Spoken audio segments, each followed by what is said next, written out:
Capitalism, socialism और Marxism, ये क्या है, इनके तीनों के बारे में बताइए। बजट पेश होना है तो बिहार की क्या उम्मीदें हैं इस बजट से?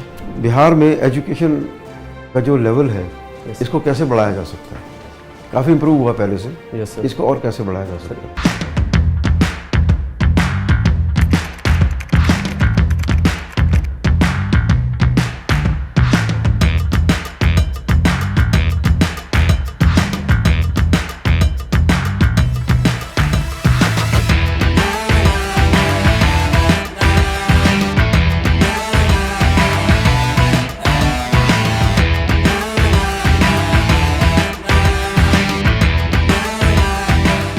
मैं कम इन सर। आइए सुभाष। Good morning sir. बैठ जाइए, थैंक यू आप सर। आराम से बैठ जाइए। सुभाष, आप राजनीति विज्ञान के विद्यार्थी हैं। मुझे एक दो टर्म समझने में दिक्कत होती है। जी सर। कैपिटलिज्म, सोशलिज्म और मार्क्सिज्म, ये टर्म आपने सुना होगा राजनीति विज्ञान में। ये क्या है, इनके तीनों के बारे में बताइए। सर कैपिटलिज्म जो है वो प्रॉफिट ओरिएंटेड एक विचारधारा है जिसमें इन्वेस्टमेंट के ज़रिए कैपिटल को एक्यूमुलेट करने का एक तरीका है सर कैपिटलिज्म, जो कि वर्कर और जो मालिक है उसके बीच का एक रिश्ता है सर। और सोशलिज्म है सर कम्युनिटी ओनरशिप, जिसमें समाज में समानता और समाज के जितने भी रिसोर्सेस है उसको बराबर डिस्ट्रीब्यूट करना सर। और सॉरी सर, एक और टर्म क्या आप बोले थे सर? Socialism, Marxism. हाँ, मार्क्सिज्म सर एक कम्युनिस्ट विचारधारा है सर, जिसमें एक्सट्रीम इक्वलिटी का बात किया जाता है। उसमें रिसोर्सेज को बराबर डिस्ट्रीब्यूशन का बात किया जाता है सर, और एक कास्टलेस और क्लासलेस सोसाइटी का। भारतवर्ष में हम लोग अपने को सोशलिस्ट स्टेट कहते हैं, तो क्या हमारी ये नीति सही में ठीक है? क्या इससे जनता को फायदा हो रहा है, या हम लोग और हमारी इन्वेस्टमेंट गलत हो जा रही है इसके कारण? जी सर, भारत एक वेलफेयर स्टेट में काउंट किया जाता है जो कि सोशलिज्म का पॉलिसी को अपनाता है, और ये हमारा प्रीएम्बल में भी लिखा हुआ है कि सोशलिस्ट है भारत। और इसके लिए सर हम लोग बहुत सारे प्रोग्राम्स चलाते हैं, वेलफेयर प्रोग्राम्स, जो कि गरीबों के उत्थान के लिए काफ़ी सफल साबित हो रहा है सर। जैसे कि गरीबी पहले बहुत ज़्यादा थी 1950s के समय, आज घट के बहुत कम हो गई है नीति आयोग की रिपोर्ट के हिसाब से सर। आपने वेलफेयर स्टेट कहा। Yes sir. वेलफेयर स्टेट का क्या क्या क्राइटेरिया, क्या क्या विशेषता चीज़ होनी चाहिए एक वेलफेयर स्टेट में? सर वेलफेयर स्टेट में सर जो भी कंट्री में रिसोर्स है उसको इक्विटेबल और इगैलिटेरियन अप्रोच से डिस्ट्रीब्यूट करना सर, जिससे ताकि लोगों को जो गरीब पिछड़े हैं समाज में उनको बराबरी का मौका मिल सके। बहुत अच्छा, आपने फिर शब्द प्रयोग किया इक्विटेबल एंड इगैलिटेरियन। दोनों शब्द हमारी समझ में नहीं, दोनों के बारे में बताइए कुछ सरल भाषा में। ये सर इगैलिटेरियन का मतलब है सर कि सारे मानव एक समान हैं और सबको जो दुनिया का रिसोर्स है सबको बराबर मिलना चाहिए। इगैलिटेरियन का ये अप्रोच है सर। इक्विटेबल है सर कि इक्वल फील्ड, मतलब जैसे किसी को अगर लेवल प्लेइंग फील्ड जिसको बोलते हैं सर, कि कोई बहुत पीछे है तो उसको थोड़ा सा अफर्मेटिव एक्शन से उसको आगे। आप एक शब्द की व्याख्या करते समय फिर एक और शब्द जोड़ देते हैं, ठीक है कोई बात नहीं। अब आपने बताया इक्विटेबल क्या है, सभी इक्वल, हम तो पॉलिटिकल साइंस से राइट टू इक्वालिटी, ठीक है। तब ये बताइए, कोई क्लेम कर सकता साहब कि आप IAS ऑफिसर हैं तो मैं भी IAS ऑफिसर बनूंगा, मैं बाहर प्यून होकर क्यों बैठा रहूंगा? इसको कॉन्स्टिट्यूशन कैसे संभालता है इस पोजीशन को? या आप कह सकते हैं मैंने BPSC में बैठा, मुझे IAS बनाइए, मैं इक्वल हूं, वो भी दोनों बराबर हैं। तो हमारा संविधान इस समस्या को कैसे सुलझाता है, क्या प्रावधान है? सर सबको इसमें इक्वालिटी ऑफ अपॉर्चुनिटी दिया जाता है सर। मेरिट के हिसाब से इसको देखा जाता है सर। मतलब अगर IAS जो बन सकता है उसको एक एग्ज़ाम निकालना पड़ेगा सर, लेकिन अपॉर्चुनिटी सबको बराबर मिलेगी, शिक्षा हो या स्वास्थ्य हो, इसमें तो यहाँ पे इक्वालिटी ऑफ अपॉर्चुनिटी से मैं देखता हूँ इसको सर। अच्छा, आप बिहार की प्रमुख ग्रामीण विकास विभाग योजनाओं के बारे में कुछ बताइए। सर एक जल जीवन मिशन है सर। जल जीवन, जिसमें इसमें क्या होता है? इसमें सर जितने भी तालाब और इंडिजिनस जो कंजर्वेशन का वाटर बचाने का जो सर एक मुहिम है, जिसमें तालाब और पोखर बनाए जाते हैं ताकि ग्राउंड वाटर रिचार्ज हो सके और उससे सिंचाई। क्या फायदा होता है इनको जल जीवन मिशन से, और क्या फायदा हुआ है अब तक? कोई वैल्यूएशन, कुछ उसकी उपलब्धि की जानकारी है?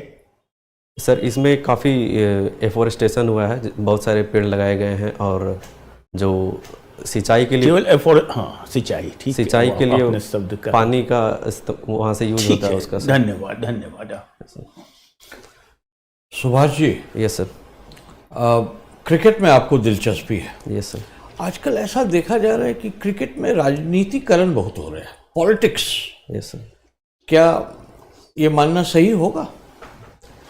सर पॉलिटिक्स हो रहा है क्रिकेट में, मतलब जो अभी इंडिया बांग्लादेश में जो हुआ था कि एक केकेआर के प्लेयर को ड्रॉप कर दिया गया भारत और बांग्लादेश के रिश्तों को देखते हुए। तो सर इसमें मेरा राय है कि पॉलिटिक्स में क्रिकेट को नहीं लाना चाहिए सर, ये एक सॉफ्ट पावर के रूप में। तो आप मानते हैं कि ऐसा है?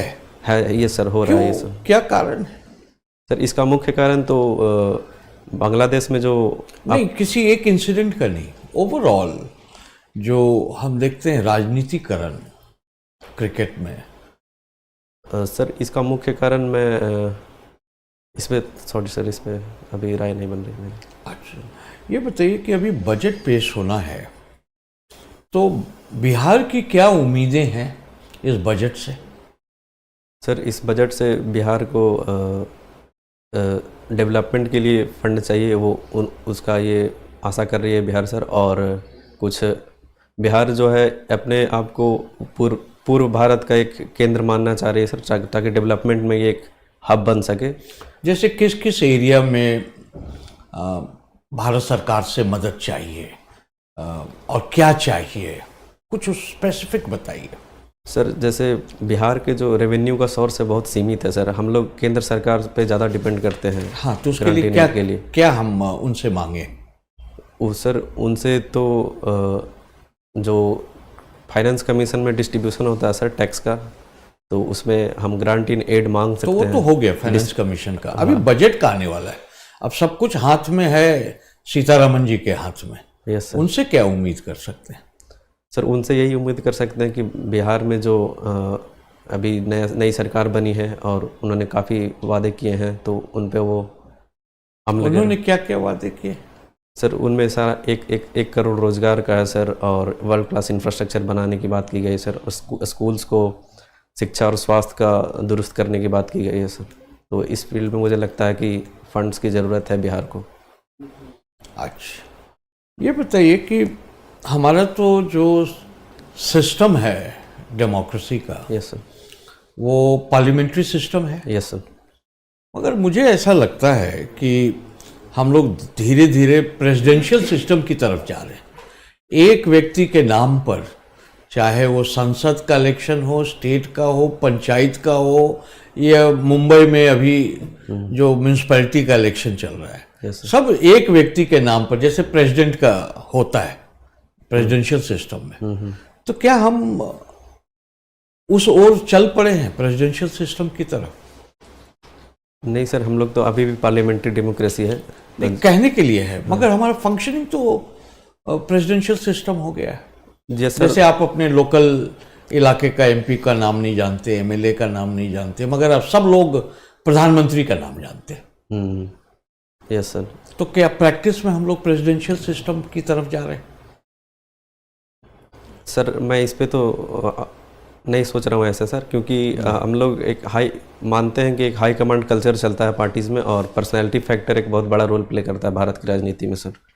तो जैसे अगर कोई जैसे प्रधानमंत्री जी हैं तो उनके प्रति लोगों का एक विश्वास है सर। और मगर जैसे लोकल एमएलए से, लोकल लेवल पर तो मुझे एमएलए से काम है, प्रधानमंत्री का तो कुछ लेना देना नहीं है। Yes sir. तो हमें तो लोकल एमएलए को जानना चाहिए, एमपी को जानना चाहिए। हाँ, मगर लोग नहीं जानते हैं उसका नाम। हाँ सर, ये एक डिस्टर्बिंग फैक्टर है, क्योंकि हम लोग तो क्या किया जा सकता है इसमें कुछ? सर इसमें है कि जो सोशोलॉजिकल फैक्टर को छोड़ के डेवलपमेंटल पॉलिटिक्स पे हम ध्यान दे सकते हैं, और हम अपने जो प्रतिनिधित्व हैं उनको अकाउंटेबल कर सकते हैं कि कितने पे काम हुआ है नहीं हुआ। ठीक, धन्यवाद। Thank you sir. Okay Subhash, yes sir. Over thinking is a problem with you. Over thinking. Yes sir. तो ये किस वजह से है और क्या होती है ओवर थिंकिंग, और क्या आप स्ट्रैटेजी इसको इम्प्रूव करने के लिए? यस सर, इसमें मैं थोड़ा ज़्यादा सोचता हूँ सर किसी चीज़ को लेके, उसमें एक्सपेक्टेशंस ज़्यादा होते हैं, इसके कारण ओवर थिंकिंग हो जाती है। और इसमें ब्रीथिंग का एक्सरसाइज है सर, वो करता हूँ और मेडिटेशन करता हूँ। कौन सी ब्रीथिंग एक्सरसाइज है? सर एक 2 मिनट तक सांस अंदर लेकर छोड़ने वाला होता है सर, उसका नाम एग्जैक्ट 2 मिनट तक सांस रोकना? नहीं सर, लेना और फिर छोड़ना, इनहेल और एक्सेल दोनों मिला के। तो किस रिदम में होगा लेना और देना, सांस छोड़ना और अंदर लेना? थोड़ा सा होल्ड करना पड़ता है वहाँ पे सर। हाँ, क्या कुछ है उसका, कुछ काउंट है? सॉरी सर, इसके बारे में नहीं पता। जैसे कि बॉक्स ब्रीथिंग होती है। हाँ, बॉक्स ब्रीथिंग। हाँ, बॉक्स ब्रीथिंग क्या होती है बताइए सर। इसमें सांस अंदर लेके कुछ समय तक रोकना, फिर धीरे से छोड़ना। तो उस बॉक्स का कुछ वैल्यू भी होगा, कितने काउंट तक होल्ड करना, कितने काउंट तक इनहेल करना, एक्सहेल करना? सर इस पे फिर होल्ड करना। अच्छा, तो आप ब्रीथिंग करते हैं? Yes sir. और मेडिटेशन भी करते हैं? किस किस्म की मेडिटेशन करते हैं सर? ध्यान केंद्रित करता हूँ सर। हाँ, तो कहाँ, कैसे? रूम में ही करता हूँ सर, बैठ कर। ओके, तो कैसा ध्यान, क्या टेक्निक है आपकी? तकनीक वही है सर, मतलब एक जगह जितने भी थॉट्स चलते रहते हैं उसको कंसंट्रेट करना एक जगह, और थॉट्स को कंसंट्रेट करना मेडिटेशन होगी? यही कर रहा हूँ मैं सर अभी। अच्छा,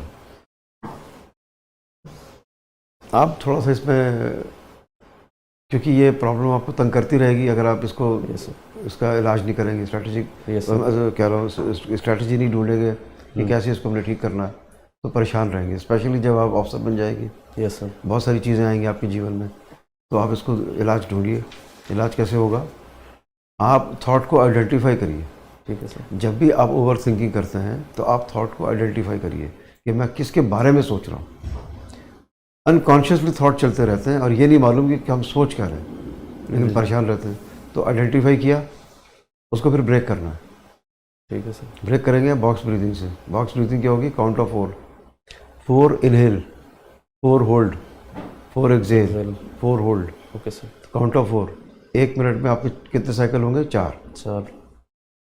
4 साइकिल करेंगे, एकदम ब्रेक होगा। Okay sir. इसको देखिए और उसके बारे में पढ़िए और देख लीजिएगा। अच्छा, ये यूथनेसिया शब्द सुना है? Yes sir. सुप्रीम कोर्ट की अभी कुछ रूलिंग है। हाँ। एक लड़का है हरीश, यस सर, 31 साल का, जो पिछले 13 साल से सफ़र कर रहा है और बिल्कुल ही परमानेंट वेजिटेटिव स्टेट में है। Yes sir. कोर्ट ने क्या कहा है इसके बारे में?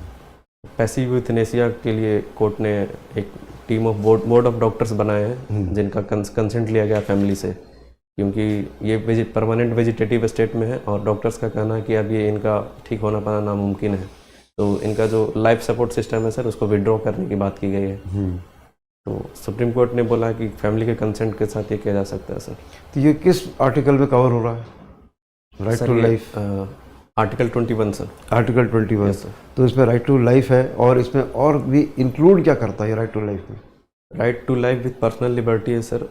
राइट टू डाई भी इसमें एक आता है सर। सुप्रीम कोर्ट का एक केस में इसको ये किया। नहीं, वो तो ठीक है, right to live with dignity हो गया, लेकिन एंड का भी कुछ उसने कहा है, जिक्र किया हुआ है। सर एक लक्ष्मींद्रा केस था, उसमें सुप्रीम कोर्ट ने बोला था कि राइट टू डाई जैसा। हाँ, right to die with dignity. Yes sir. Right to live with dignity and right to die with dignity. Yes sir. तो अगर ये पैसिव यूथनेसिया से विड्रॉ करते हैं मेडिकल सिस्टम, इसमें किसकी कंसेंट चाहिए? मेडिकल बोर्ड तो अपनी राय देगा, इंडिपेंडेंट राय देगा। Yes sir. किसकी कंसेंट चाहिए? फैमिली की कंसेंट चाहिए सर। फैमिली की कंसेंट चाहिए। और एक्टिव यूथनेसिया और पैसिव यूथनेसिया में क्या फ़र्क है? सर एक्टिव यूथनेसिया में बाहर से हमको ऐसा ड्रग्स देते हैं जो जानलेवा होता है सर। इसमें लाइफ सपोर्ट जो फैसिलिटीज़ हैं उसको विड्रॉ कर देते हैं। इसमें बाहर से हम लोग कुछ नेचुरल डेथ हो जाता है इसमें से, पैसिव यूथनेसिया में। ओके, तो बायोलॉजिकल एग्जिस्टेंस को सीज कर दिया। Yes sir. By withdrawing the support system. अच्छा, ओके। अब मुझे ये बताइए, बिहार में एजुकेशन का जो लेवल है, इसको कैसे बढ़ाया जा सकता है? काफ़ी इम्प्रूव हुआ पहले से। Yes sir. इसको और कैसे बढ़ाया जा सकता है? इसके लिए कई स्तर पे काम किया जा सकता है सर, जैसे इंफ्रास्ट्रक्चर को अच्छा करना होगा सर, और टीचर ट्रेनिंग में भी बढ़िया अच्छे लेवल का देना होगा सर, और टेक्नोलॉजी का हम लोग मदद ले सकते हैं, जैसे AI टेलर्ड सिलेबस का डिज़ाइन करना, स्मार्ट बोर्ड्स लगाना, और सर एक ग्रोथ लैब का कंसेप्ट है सर, जिसमें बच्चों को क्यूरोसिटी और क्रिटिकल थिंकिंग सिखाना सर, और कनेक्टिविटी अच्छा करना सर, वहाँ जो वॉशरूम है उनको सही करना, ये सब फैसिलिटीज। टीचर्स की प्रेजेंस एब्सेंस, उसका पॉइंट क्या है? ये सर वो एक बड़ा ये मुद्दा है सर बिहार में, टीचर्स का एब्सेंस और प्रेजेंस। तो सर इसके लिए बायोमेट्रिक का यूज़ कर सकते हैं अटेंडेंस के लिए सर, वहाँ जो टीचर की मौजूदगी को ये करेंगे। और सर फिलहाल यही सोच पा रहा हूँ सर इस पर। अच्छा ठीक है, थैंक यू। Okay sir.